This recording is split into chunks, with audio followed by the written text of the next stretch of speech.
Hi, everybody. Welcome to Blockbusting, the podcast where we love to hate movies. I'm your host, Jay Light. Joining me today for the second time now, an acclaimed filmmaker himself. It's Josh Edelman.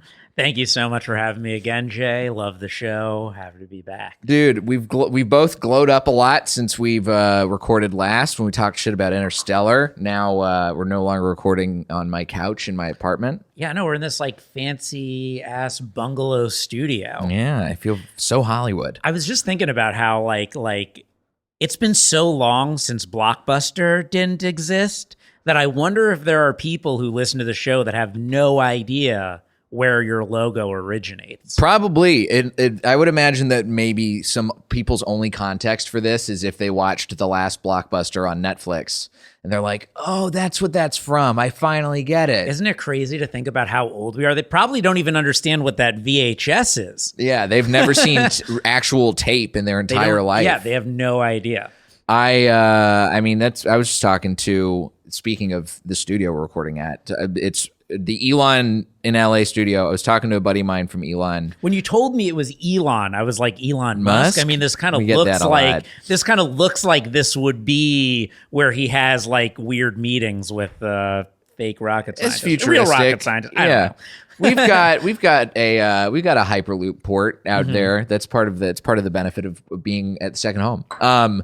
Elon Musk, in many ways, fancies himself a modern day Batman. Hey, you're transitioning before I even wanted to transition. Sorry. It's okay. No, it's all good. But I was just gonna say we have a guy who I was talking to a buddy of mine from Elon who was like, yeah, remember we had to shoot stuff on DV tape?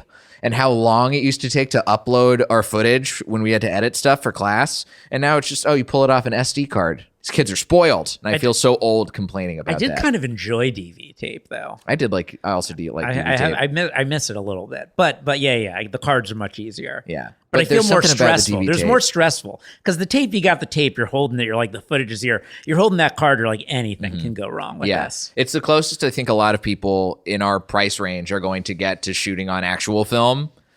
Because that's the problem with film too, is you have a limited amount of time, a limited amount of tape, a limited amount of film you can shoot.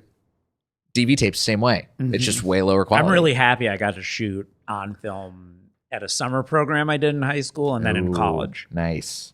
Yeah, I never got a chance to. I worked when I interned at the Cannes Film Festival, and I met with Kodak people while I was there, and I was like, they talked about how they provide film to film schools. And I was like, hey, I'm at a film school. We would love to shoot on film. They're like, oh, cool. And then literally the next, I think a couple months after that was Kodak going bankrupt. And I was like, all right, well. Should have been providing so much film. So much for that. Yeah, they're giving away too much film to these spunky kids. But now we've come here, obviously. You talked about it. I'm excited to talk to you about it. You came on emergency podcast. You hit me up directly and said, I need to do a podcast about the Batman. And that's what we've come to talk about today. Now, I just want to be clear, like off the bat, I didn't hate it. Batman? Hate is a strong word for I know like this person hates this. Yes. And that's still what this podcast is going to be called. I thought it was fine. But like I'm seeing people all over the place like it's the best Batman ever. Like people are losing their mind about it. I honestly think Batman Forever was better. Really? Yeah. Oh my God. I'm a Batman Forever fan. I did not like Batman Forever. Batman and Robin is a disaster. Batman and Robin is a beautiful film. I love Batman. My rankings of the Batman, they're all over the place. And I will say this is definitely my own fault. I have not seen the original Tim Burton Batman. What? I know. I've missed it completely. The most I've seen of it was it was playing on the TVs in Best Buy one time when I was like looking for SD cards or a cable or something, and I was like, I guess I've never seen it. Both Tim Burton Batmans are works of art, in my opinion. I think Batman Returns I like better than Batman Forever, for sure. I definitely have some problems with Batman Returns. So you've seen Batman Returns? Yes. Okay, but not Batman. You just never saw Batman? No, I haven't seen that. If I had to rank the Batmans, this is definitely, it's in the middle for me. It's in the middle. But that's the thing. I still think that this is a good movie. And I think that it is good and it is flawed. It has some flaws. And I don't know if we agree on this. I guess we'll find out. I think that Robert Pattinson's portrayal of Batman is the weakest part of the entire movie. I actually, and here's where I'm going to piss a lot of people off. Go for it. I think Paul Dano's the weakest part of the movie. Yeah. What? Yeah. Because here's the thing, man. You know, it's like... Already pissing me off. It's so on the fucking nose. I've seen Paul Dano do that guy 100 times already. Yeah, what Paul Dano does, he screams. He's the guy. It's the same guy from. It's like an alternate version of the Prisoners guy who speaks a little bit more. Mm-hmm. Just like Paul Dano being creepy, and then he's so over it. It's just like it's like, are we grounded? Are we over the top? What are we? And then also at the same time, it's like is every Batman villain now just the new incel? It's like we've had incel Batman villains for like 4 films running at this point. What was the last? You have Joaquin Phoenix's Joker. That's not a Batman movie. But you have Bruce Wayne in it. Sort of, but it's a Joker movie. But Joker is a Batman character. Yes. That's true. I mean, he's an incel. Then is Suicide Squad a Batman movie? I've never seen Suicide. I mean, yeah, it would fall within the Batman universe, but which makes Harley Quinn an incel. Yeah, Harley Quinn. Is she an incel? She's the hottest incel I've ever seen. Yeah. Femcel stuff. She's definitely not an incel. She's maybe just a cell. She can definitely volunteer to have sex, but she only wants to fuck the Joker. Yeah, so that's about as that's pretty voluntarily. But like she's Volcel, I guess. The general concept of like an incel. Then we have Bane. Definitely an incel. Like they're just these angry. We just got these angry. All the Batman villains are just these angry white men, and then which comes to sort of a similar problem I have between both the Joker and this one is just my pure like inability to believe the villain at all. I just don't buy Paul Dano doing the things he does. It's a comic book movie, though. I know, but you're presenting this comic book movie like it's this. What's great, what I really love about Batman Begins, is that I felt like Batman Begins is the first superhero movie I ever saw where a director was like, how do we create a superhero that feels like he might actually exist? Okay. Sure. And I thought, like, you know, obviously it goes over the top and ridiculous at certain points and certain things that happen. But I did come out of that movie like, oh, this was cool. This was like, what if like a world existed where Batman could actually exist in our world? A little bit in the future, things have gotten kind of worse. It's weird. I think Batman Begins was a little bit of a sci-fi, and then it almost Batman or Dark Knight kind of like became our time period. Right. You got those overhead shots in Batman Begins of like a world with no greenery. Yeah, and especially, I mean, like the train sequences, that does feel very sci-fi. And also the fact that a lot of it happens not in a major city, you know, all of his training that's taking place in the mountains.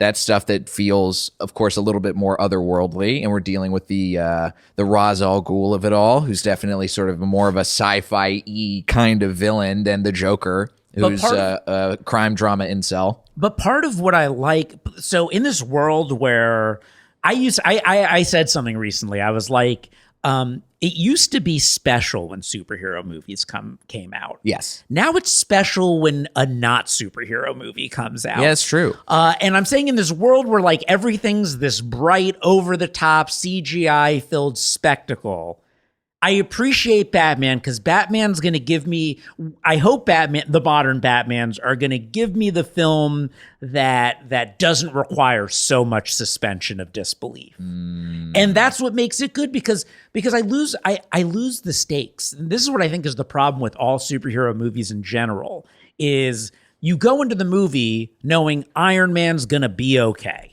If you're going to Iron Man, you know he's going to be okay. Batman's going to be okay. Right. So how do you make a movie where I feel the stakes of the film when I know they're going to be okay?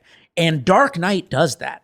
Yeah. Dark Knight gives you a Joker who you don't think he's going to kill Batman, but you feel like he's going to do something bad. Yes. You feel like he's going to hurt you as the viewer with the thing that he does. Right. And he does hurt you at times in that film, and you are scared of him. Yeah. I was never actually scared of Paul Dano, and even though I guess we're spoilering on this. This episode, spoilers all the time. And even though I guess he does kill a lot of people at the end with the flooding, I didn't feel it. I wasn't like hurting for Gotham City when that was happening. Really? Yeah, and then it's just like it's like this is the really dark one, and he's killing corrupt politicians. I'm like, that's not so dark. Okay, here's what I have to say about all of this. I have some things on you that I agree with that you've just said, and some stuff that I disagree with. Okay, and I would like to let's start with the stuff that we have some common ground on. Okay. I have a huge problem with how everybody's been like, this is the darkest Batman ever. Thank you. It really... It's not that dark. Just because you have a guy who is... who's emo, like you have Emo Night Batman, and he's showing up to a club, and there's a lot of... Nirvana's playing. Yeah, and there's a lot of drug use that goes on, which is like, I haven't really seen that in a Batman movie before. I appreciated that they're like, oh, we're going to have some guys like who are drug addicts. But they also have all of this stuff where there's all this gruesome shit that's been happening, but we don't see anything close to any of it. The only thing to me that's dark about the movie is the lighting. That's how I felt. Like everyone's calling it dark, and I was like, it was darkly lit. Beautiful cinematography. Yeah, I loved the cinematography. Good old Greg Fraser. Good things I'll say. I thought the cinematography was great. I thought most of the acting was really good. Loved Colin Farrell's Penguin. Yeah, he was great. He was great. He was fantastic. Totally forgot that it was Colin Farrell. Turturro was awesome as Falcone. Yeah, he was pretty solid. I thought Zoe Kravitz, I liked her as Catwoman. She was great. I think I liked the guy, the main Batman, Robert Pattinson, more than you did. Didn't love him. I didn't like Serkis's Alfred. Really. I liked Serkis's Alfred. I liked pretty much all the acting except for... I was really hoping it was going to be a CGI mocapped Alfred when I heard like just a needlessly motion captured old man CGI, super decrepit, walking around with a cane. Bruce, I can't have you being this guy. I think my biggest problem... I know how good of an actor Robert Pattinson is. I love him in Good Time. I love Good Time. I think that, and the great part about Good Time is it's the reason why Robert Pattinson is Batman. Matt Reeves saw his performance in Good Time. After Ben Affleck bowed out, he was like, this is my guy. This guy. And I know that the kinds of performance that you're asking for from somebody like Robert Pattinson in Good Time, his character is super frenetic, really just, a ball of insanity and an anti-hero. Batman and Bruce Wayne, totally different kind of performance you're asking for. You're asking for somebody who could be a bunch of different things. He could be a playboy. He could be sort of a brooding... just a brooding guy, which is what they went with, and they went with the brooding guy, not the playboy aspect. Tortured, world's greatest detective. That's something that they could be playing into. Very smart, which is another thing that bothered me is everyone's like, this is the one where he's a detective, and like when I hear he's a detective, I'm like, okay, we're gonna get a mystery, and I'm like, what was mysterious about this movie? I mean, why the Riddler's doing what he's doing, and it's also like, do I really care that he's killing all these corrupt politicians? Like, I get it. I guess there's that line where Zoe Kravitz is like, let him kill these people. And, sure. And not that I even agree with her. I'm just like, it's like, do you remember Richard Dorner? Do you remember Richard? Oh, yeah. Yeah, it's kind of like watching him like, it's not good what he's doing, but I don't exactly hate him. Yeah. I loved when Richard Dorner was doing what he was doing. That was one of the most exciting LA moments in history. It was. And Richard Dorner's kind of like, again, at the end of the day, another thing that's a problem for me about superhero movies is, what what the real version of that in the world is? It's Richard Dorner. It's Richard Dorner. That's what the real version. And I have this thing which I really want to say. Please. Interestingly to me, the Batman's kind of, and I do not think this is intentional in any way. The Batman to me is all about Republican infighting. I think everyone in the movie represents a different sect of Republicanism. Go on. Or conservatism. I can see where part of this might be coming in. This is an obvious one. You have the Riddler, who's the alt-right. Very, super radicalized guy. You have all the corrupt terrorist politicians who are like your corrupt Republican, legacy people. You have Batman, who's like the ultimate libertarian. Right. Like, we don't need the tax money. I can do it all with my own. Right. I know how to spend my money. What is it called? I know how to spend my money better than anyone else. The Gotham, like the reinvestment project or something like that. And then you got the renewal. Yeah, yes. and then you got the gangsters who are basically the Trump Republicans. Like that, it's like everyone sort of represents this other sect of Republicanism, which I think is very interesting because I've always said like the idea of superheroes to me is a very conservative idea. Oh, sure it is. Well, all superheroes really are at the end of the day is just a reskinned version of war propaganda. Totally. If you Captain fucking America, Superman were created as war propaganda versus the Nazis. I mean, I've said this on the podcast before. I'll say it again. The original Michael Bay Transformers, one of the finest pieces of war propaganda to come out of the studio system in a long time. Michael Bay is a war propagandist. Yes, 100%. Totally. And for a while, he was just couching it in Bad Boys and Transformers. We're talking about Pearl Harbor. Yeah, it's Michael Bay is. What's the one he did? Six Underground, the one on Netflix. Oh, I haven't watched another one. But that's the thing. All right. Now I have to. Now there's so many things that you're dropping on me. I know. I had a lot of. There's a lot of stuff. Here's okay. Where do you disagree with me? I disagree with you on there not being a mystery, and I disagree with you on the detective stuff. That's a big thing I disagree with you on. Okay. I think that sure, it's not a whodunit, right? It's not a we're trying to figure out what's going on. We know it's the fucking Riddler.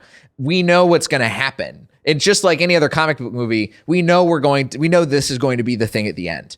But I appreciated the reveals of things. I appreciated the again, big spoiler if you haven't watched the movie, but I appreciate the confrontation that they finally have at the very the climax of the movie when they are in the jail cell at Arkham. Batman is talking to the Riddler for the first time face to face. And the Riddler's like, I did this because of you. We're partners, right? And I thought that was such a fucking great twist because this whole time we have Batman coming around trying to just solve this thing and do it all himself. And then he sees, oh, the way I do things is probably fucked up and it creates people like this guy.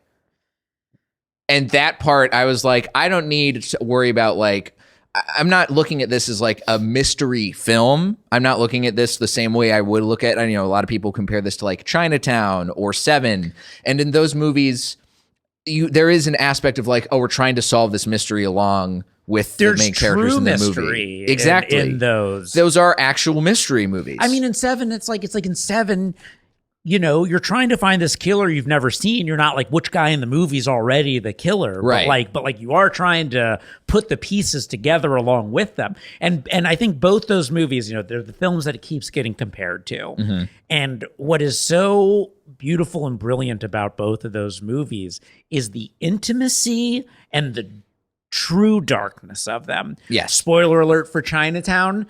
You've seen Chinatown. I have seen Chinatown. Yeah. It's the female lead has been raped by her dad and had her dad's daughter, and he's trying to take the daughter away from her, and then she gets killed by the cops, paid for by the dad. The unbelievable darkness of that. That's what actual darkness looks like. And then in Seven, just like this guy is murdering people based on committing the 7 deadly sins. Uh-huh. There's this aspect of everyone looking at themselves and their own given into all of this. And at the end, like the final two people are Spacey's villain, truly terrifying villain, cutting off his fingertips so that he doesn't have these things. Oh, it's visceral. It's very visceral, and then there's intimacy to the end. Like I was looking for Riddler to do something to Batman. Yeah. You know, like that, like Batman lives, but Batman has a scar from his interaction with the Riddler. But he does have that. His scar is, first of all, he finds out all the shit about his dad and his family that he didn't know. And he finds out that he is just as part of the corrupt system in both ways. He can't have it on one side because now he knows that he's part of this legacy of corruption in Gotham, and he knows that the way he's doing things and being a vigilante is spawning horrible copycats who are radicalized and doing things at a much more extreme level than he is willing to do himself. But that causes a reckoning for Batman as a character. But my problem is, I don't think Pattinson plays that well enough. I think he's too blasé the whole time. I just also feel like I hear what you're saying. I do think that's all right. Again, I didn't hate the movie. Sure. I would have actually come out of the movie saying I liked the movie if it like ended pretty shortly after Falcone gets killed. Yeah. Like at the 2-hour mark, I felt emotionally complete. Like I was done. And then there was a whole hour left and I started to get mad. Interesting. I also think this movie was too long, but I think it was maybe like only 20 or 25 minutes too long. Well, I guess I knew that there was an hour left. Of course. And I was getting mad. I started to check out a little bit. Because like I felt like they had told the story that kind of completed for me with Falcone getting killed. And then they decided there's this other aspect.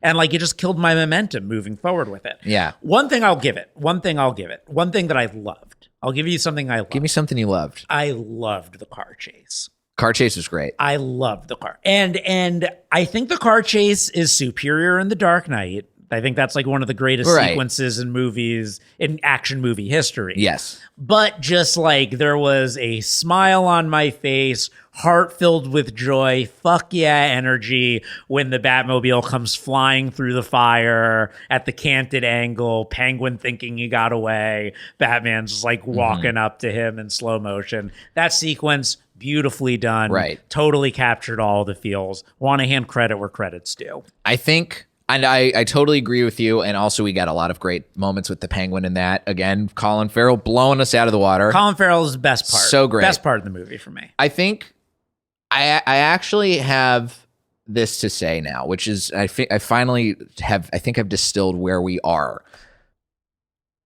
I have a question to ask you first, which is where do you think what do you think about The Dark Knight? I tie it for number one. Okay. Dark Knight is my number one also. I think it's probably almost every single person's number one. It's the two Burtons in Dark Knight for me. Yeah. I think the Burtons are under-remembered works of art. Now, what I will say, especially about The Dark Knight, and I can't speak to this about the Tim Burton, at least the original, Batman Returns, I think you probably have a little bit more to say about that than I would. But I think what we got with The Dark Knight was exactly what we were told we were going to get, which is a superhero movie that is really just a crime drama a la Heat or a la The Insider, right? Like we were told. But it's also dark. Like to me, the Joker in Dark Knight is truly dark. The Joker in Dark Knight captures for me what Joaquin Phoenix's Joker tries to capture, which is like I watch Joker and I'm like, there's no way this guy becomes a crime boss. There's no way this guy is inspiring a generation of people to like do what they're doing. But I look at Heath Ledger's and I'm like, here's someone who's inspirational. Yes. Here's someone who truly believes what they're doing. Here's someone who's truly maniacal, truly twisted, and truly everything the Joker is meant to be. Exactly. And we get that the movie delivers. Not only just like it effectively delivers it over effectively. It's so good. Every character, like the Joker is one of the most iconic characters Heath Ledger's portrayal, particularly in cinema history, because of that, right? Because he is such just like a force of nature in that role. And I think what we are promised with the Batman is, I mean, I'll rip this straight from a review. Alex Stedman of IGN. A gripping, gorgeous, and at times genuinely scary psychological crime thriller. We are, in tons of reviews and in tons of feedback to this movie, we are told this movie is a psychological thriller, and it is not that. It's not that. I think if this movie maybe is a scary movie for like kids, yeah. This is, I mean, it's PG-13, and I know Matt Reeves had always wanted it to be PG-13. Yeah, I don't know if that's just something he says to not upset the studio, so they keep giving him the cash to make more Batman. That was another thing I felt. It's like, I don't like Joker. I like the Batman more than Joker, but I appreciate the Joker at least had the balls to go for the hard R. Mm-hmm. And I think if this movie had the balls to go for the hard R, it might have made up for some of the failings. Yeah. I mean, you're in like these underground prostitute, play. I mean, oh yeah, man. We're going like, into the club. Within the club, people are on drugs. There's got to be people fucking in the open in that kind of a scene. If it was really happening, yeah. I just like. I mean, it's tough because it's like what are we doing? We're making Batman. You know, kids are gonna want to go see Batman. You're gonna have to make something that kids can go see. I get the challenges you're presented, but there are good psychological thrillers that fit the PG-13 mold. Yeah. I can't think of any. I can't think of any either. But they exist. Surely they exist. But that's the thing. It's like Marathon Man is fucking scary. You ever see Marathon Man? No. Watch Marathon Man. Is that Schwarzenegger? No. Dustin. I'm thinking Hoffman of The Running Man. Dustin Hoffman and Laurence Olivier. Oh. Laurence Olivier plays a Nazi. It takes place in the 70s. Okay. He's like a Nazi searching for like Jewish diamonds that are like in New York, and boy, there's like Dustin Hoffman's brother is like this guy who's works for the FBI, played by Roy Scheider, who's like trying to take down the Nazis, and then he gets killed, and Dustin Hoffman gets embroiled in this whole thing, and he's just a college sprinter. Yeah, and it is awesome, and it is dark, and it is so good. I gotta check, because that's the other thing. Directed by the same guy that made Midnight Cowboy. Oh, I love Midnight Cowboy. But we're promised this thing that the Batman is not that. It's beautiful. I think it's beautifully made. I think it's well directed. I think it's well acted. And I think the actual, like, the story being told, I enjoyed it. I did not feel like aside from, again, I'm going to keep harping on it, the Robert Pattinson portrayal of Batman and Bruce Wayne, which I don't feel like hits the emotional resonance that, say, like a Christian Bale, Michael Keaton, or even Will Arnett in the Lego Batman movie does, right?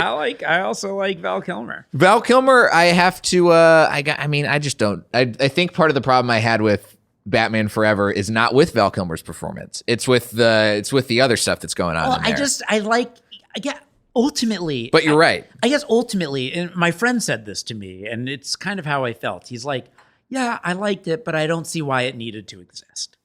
It's just like, I don't see what it's offering that hasn't been offered to us before, really. And I don't see it topping the other things that did this before. Right. It's like its only reason to exist is because what are you going to do? Not make money on the Batman property while you have it?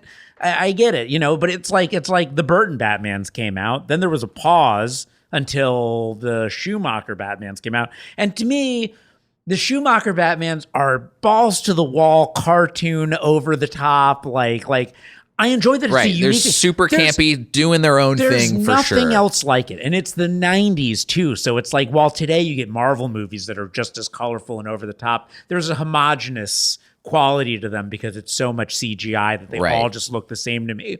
But it's like all that same CGI money being spent on practical effects and neon lights and Joel Schumacher's just super gay Batman. I love it. But I'm also a big fan of a glorious failure more than just mediocre success. I don't think this is mediocre though.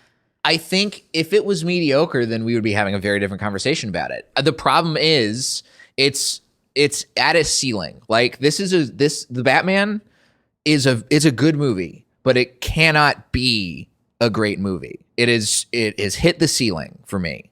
There is no chance unless something were to like actually change about the movie in a way that would make it feel like it's delivering what people are like, oh my God, it's one of the best psychological thrillers of all time. Why can't it be? It totally can. That's what I think. I think Chris Nolan showed with The Dark Knight that like you can make a Batman movie and it can be a crime epic. Exactly. And that's why that movie has transcended. That movie transcended. This is not going to transcend. And I think the big thing that bothers me the most about this one is just so many people being like, it's the best one. But you know what? I think it points to something that's going on in the world today. It's been going on for a while. That is a huge problem I have is we're so desperate for something to love that we'll just love anything. It's like we are not being given the things worth love. It's kind of like the world has become like a woman in her late 30s who's like, I'm not going to have a kid. So I love you, whoever you are.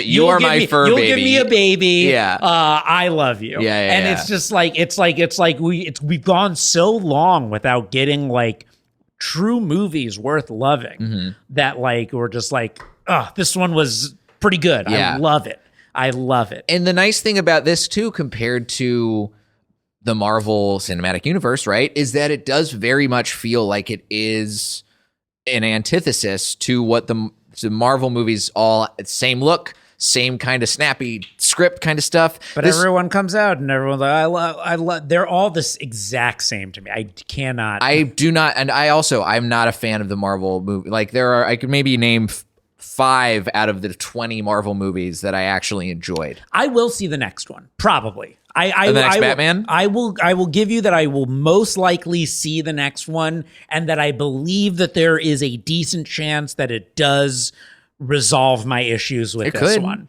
I could see the next one being good. But yeah, it just like, again, I just think to like the great movies. I think to like The Dark Knight and like what that really did for me and how I went to see it 3 times in theaters and how it was long. And I also want to just also add this. I don't think The Dark Knight's perfect. I don't like the final act of the movie. I don't like the 2 boats. I don't like the looking through the thing that sees everything to get the Joker. Too unbelievable. Just that whole part is just like, it's like you've given me so much good. You've raised the stakes and you've given me a better action scene followed by an even better action scene. And then this just felt like it fell off and was just needless spectacle for the sake of spectacle. And I also felt like this movie did it too. Just that whole ending again felt like spectacle for the sake of spectacle rather than something I was emotionally connected to. And what I really wanted from this quote unquote darker, intimate Batman was for something a little bit more dark and intimate rather than like this over the top spectacle. And Batman Returns, which is so over the top, so cartoonish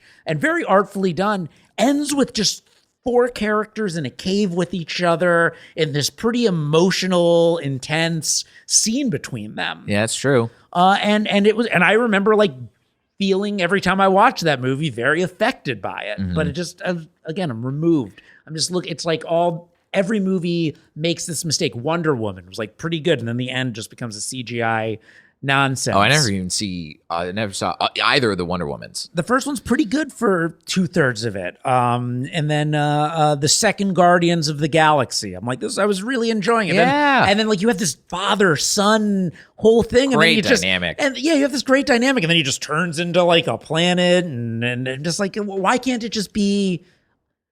People leaving a theater emotionally affected are going to think something's better than just seeing a bunch of shit explode, because we see a bunch of shit explode every fucking weekend. Yeah. I think that I would love if the sequel did that. And I do think what worked for me was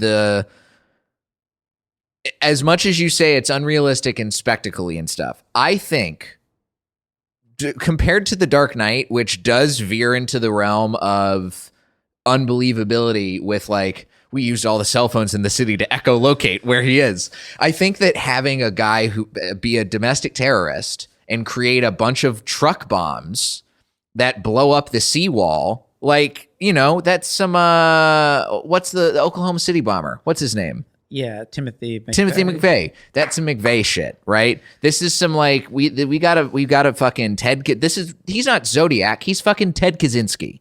This is the problem. Everyone's like, he's a serial killer. No, he is a psychopath who is a terrorist. There's Kaczynski the Unabomber. Kaczynski was a Unabomber. Yeah. McVeigh was Oklahoma City. But that's the thing. Same sort of deal. Yeah, I just wish it was a little. I mean, the scene really. The funny thing is, you know what the final sequence reminds me of the most? It reminds me of the scene in Batman Forever when Robin's family is killed. It's like staged the same. It's like the same sort of staging. Yeah. And like it's actually just all I kept thinking about during it. I would have liked something darker where it's like you're not blowing up the water all over the place, but you have all these people all over the place who are like carrying out this elaborate thing where it's like spread out and Batman can't get to them all and bad things are going to happen. There's going to be intimate murders and like people walking through things that are actually scary. Right. Like the Joker saying, I like to use a knife because of all the little emotions. Yeah, that's scary. There's actual terror in this world that they're trying to represent this person as being, but didn't do any of the things that are the actual terror. And probably in large part because the studio's like, there's a little too much terror for people trying to have a good time at the theaters. Yeah. Listen, we had a lot of notes for you guys with the first cut when we postponed it back in fucking 2021. Mm-hmm. And I'm sure that probably played into the thing too. And I wish studios weren't cowards, but that's a whole other can of fish. Josh, I hope people listen to this after they watch it or maybe before they watch it. Spoilers are fine. And they have something to think about because I think you make a lot of really great points. Thank you, Jay. I think you do as well. And I appreciate you reaching out. And I know that we're a blip in the ocean of criticism of the Batman. It's got well over $250 million as of time of recording, and its budget was $200 million ish, and it's going to keep going up. But who cares? It's the Batman. You know what movie people should go see instead and go see. Wherever it's available, which is your documentary, Mentally Ill. Thank you, Jay. I appreciate that. I'm so glad. This is one of my feather in the cap moments, which is that I got to tell you that you got picked on the New York Times list. If you look on the episode of my podcast, The Joe Rogan Experience, when I had Lateef on, I actually show your texts in the episode because I was telling him that you're the person who told me that my film got picked for the... Jay messaged me, says, congratulations. And I'm like, for what? And then he sends me a screen grab of just my movie saying best documentary. And I'm like, what's this from? And he's like, the New York Times. And I'm like, the New York Times? Yeah. And I was so happy. Good old Jason Zinnemann, comedy critic at the New York Times. Yeah, named best comedy documentary of 2021. Where's it available for people to watch? Right now, you can rent it on anything but Amazon. Okay. It should be free on Amazon. It's temporarily down, but will be back up again soon. Cool. I mean, hey, go rent it and get YouTube, a little money in Apple there. TV, Google Play, Spectrum. You can rent it anywhere, and you will soon be able to see it for free on Amazon Prime again. Nice. And where else can the listeners find you on the internet and such? At the Edelmeister on every social media app, TheEdelmeister. And then I have a new podcast called The Joe Rogan Experience. Great name. Thank you. Spotify, iHeartRadio, Apple Podcasts, YouTube. Cool. Go check out all of Josh's projects. Josh is super funny and obviously fucking New York Times pick.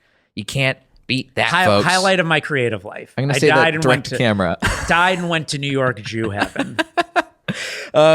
You can find me pretty soon. You're gonna have your headshot in a dry cleaners, and that's how we know everything. That you've really made it. That's the real made. That's the real sign. Actually, getting sued right now, and was told. There you go. Someone told me my lawyer said, you've made it once you start getting sued. That's it. Good. Congrats. I hope you frame the papers that you got served. That will be that's put that up in your office. With my first $15 pay for a comedy show. Yep. Next to the New York Times article, next to my lawsuit. This is a subpoena. You can find me at Diet J on Twitter and Instagram. Follow the podcast at Blockbusting Pod on Twitter, Instagram, and TikTok. And if you like the show, subscribe on Patreon. You get access to bonus episodes and the JFlix library, which is a bunch of cool movies and TV shows and comedy specials and stuff. And that's it. Josh, thanks again. Thanks for having me. This has been Blockbusting. Go see something good for a change.